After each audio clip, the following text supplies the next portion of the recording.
ತೇಜ್ ಪ್ರಭು ನ್ಯೂಸ್ಗೆ ಸ್ವಾಗತ. ಕೋನನಕೆರೆ ಗ್ರಾಮದಿಂದ ಚಂಪಾ ಹೊಸೂರು ಗಡಿಯವರೆಗೆ ರಸ್ತೆ ನಿರ್ಮಾಣ 98 ಲಕ್ಷ ಅನುದಾನ ಅಡಿ ಈ ರಸ್ತೆ ನಿರ್ಮಾಣವಾಗಲಿದೆ. ಹುಕ್ಕೇರಿ ವಿಧಾನಸಭಾ ಮತಕ್ಷೇತ್ರದ ಜನಪ್ರಿಯ ಶಾಸಕರಾದಂಥ ಸನ್ಮಾನ್ಯ ಶ್ರೀ ನಿಖಿಲ್ ಉಮೇಶ್ ಕತ್ತಿ ಇವರು ಇಂದು ಭೂಮಿ ಪೂಜೆ ಮಾಡುವ ಮೂಲಕ ಈ ರಸ್ತೆ ಕಾಮಗಾರಿಗೆ ಚಾಲನೆ ನೀಡಿದರು. ಕನಗಲ ಜಿಲ್ಲಾ ಪಂಚಾಯಿತಿ ವ್ಯಾಪ್ತಿಯಲ್ಲಿ ಬರುವ ಈ ಕೋನನಕೆರೆ ಗ್ರಾಮಕ್ಕೆ ಹಾಗೂ ಗಡಿ ಗ್ರಾಮಗಳ ಸಮಗ್ರ ಅಭಿವೃದ್ಧಿಗೆ ವಿಶೇಷ ಆದ್ಯತೆ ನೀಡಲಾಗುತ್ತಿದ್ದು, ಮೂಲ ಸೌಲಭ್ಯ ಅಗತ್ಯಗಳನ್ನು ಪೂರೈಸುವ ನಿಟ್ಟಿನಲ್ಲಿ ಅನೇಕ ಅಭಿವೃದ್ಧಿ ಕಾಮಗಾರಿಗಳನ್ನು ಹಂತ ಹಂತವಾಗಿ ಜಾರಿಗೊಳಿಸಲಾಗುವುದು ಮತ್ತು ಅಭಿವೃದ್ಧಿ ಕಾರ್ಯಗಳನ್ನು ಕೈಗೆತ್ತಿಕೊಳ್ಳಲಾಗುವುದು ಎಂದು ಶಾಸಕ ನಿಖಿಲ್ ಉಮೇಶ್ ಕತ್ತಿ ಅವರು ಕೋನನಕೆರೆ ಗ್ರಾಮದಲ್ಲಿ ಹೇಳಿದರು. ಈ ಒಂದು ರಸ್ತೆ ಕಾಮಗಾರಿಗೆ ಪೂಜೆ ಸಲ್ಲಿಸಿ ಅವರು ಈ ಕಾಮಗಾರಿಗೆ ಚಾಲನೆ ನೀಡಿದರು. ಗೌಡ್ರೆ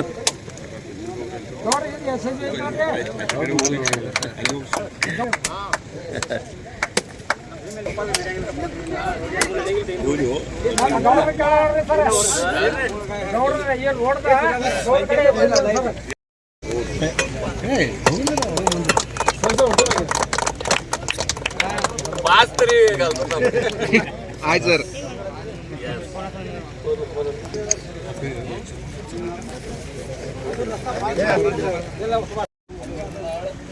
ಈ ಒಂದು ಭೂಮಿ ಪೂಜೆ ಕಾರ್ಯಕ್ರಮದಲ್ಲಿ ಉಪಸ್ಥಿತಿ ಮುಖಂಡರಾದ ಕುಮಾರ್ ತೋದಲೆ, ಸುಧಾಕರ್ ಬಡಿಗೇರ್, ರಾಜು ಪಾಟೀಲ್, ಅರುಣ್ ಪಾಟೀಲ್, ಶಂಕರ್ ಖಾನಾಪುಗೋಳ್, ಭೂಪಾಲ್ ಸಾಳುಂಕೆ, ಮಲ್ಲಿಕಾರ್ಜುನ್ ಪಾಟೀಲ್, ಅಜಿತ್ ಚೌಲಾ, ಭೀಮಾ ತೋದಲೆ, ನೇತಾಜಿ ಪಾಟೀಲ್, ರಾಜು ಬಂಬಲ್ವಾಡೆ, ರಾಮಪ್ಪ ಕಾಂಬ್ಳೆ, ಸಂತೋಷ್ ಖಾನಾಪುಗೋಳ್, ಮಾಯಗೌಡ ಪಾಟೀಲ್, ಶಂಕರ್ ಬಡಿಗೇರ್, ಬಾಬು ಪಾಟೀಲ್, ಕೃಷ್ಣ ಕುಂದರ್ಗಿ, ಭೀಮಪ್ಪ ಗಿಜವನೆ, ಕಾಕಾಸಾಹೇಬ್ ಭಾವೆ, ಸಂಭಾಜಿ ಭಾವೆ, ಅಪ್ಪಸಾಹೇಬ್ ಚೌಗಲ, ವೀರಭದ್ರ ಚೌಗಲ, ಕಾಶಿನಾಥ್ ಚೌಗಲ, ಬಸಗೌಡ ಪಾಟೀಲ್, ಬಂಡಾ ಪಾಟೀಲ್, ಬಸಗೌಡ ಕಾರ್ಕುನ್ಗೋಳ್ ಪಾಟೀಲ್ ಹಾಗೂ ಅನೇಕ ಗ್ರಾಮಸ್ಥರು, ಅದೇ ರೀತಿ ಮುಖಂಡರಾದ ಅಶೋಕ್ ಹಿರೇಕೋಡಿ, ರೋಹನ್ ನೇಸ್ರಿ, ವಿಜಯ್ ಜರಳಿ, ಪ್ರಶಾಂತ್ ಪಾಟೀಲ್, ಸಂದೀಪ್ ದೌಡತೆ, ದಿನೇಶ್ ಕೋಳಿಕರ್, ಮಹಾದೇವ್ ಸನ್ನಾಯಕ್, ಸತ್ಯಪ್ಪ ನಾಯ್ಕ್, ನಜೀರ್ ಮಸ್ತೋಳಿ, ಎ ಸುಭಾಷ್ ಭಜಂತ್ರಿ, ಸಹಾಯಕ ಅಭಿಯಂತ ಶಶಿಧರ್ ಭೂಸ್ಗೋಳ್, ಗುತ್ತಿಗೆದಾರರ ಮಲ್ಲಪ್ಪ ಬಿಸಿರೊಟ್ಟಿ, ಗ್ರಾಮಸ್ಥರು, ರೈತರು ಹಾಗೂ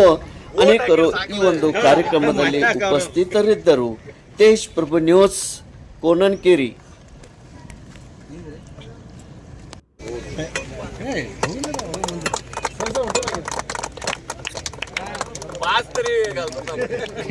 ಆಯ್ತು ಸರ್.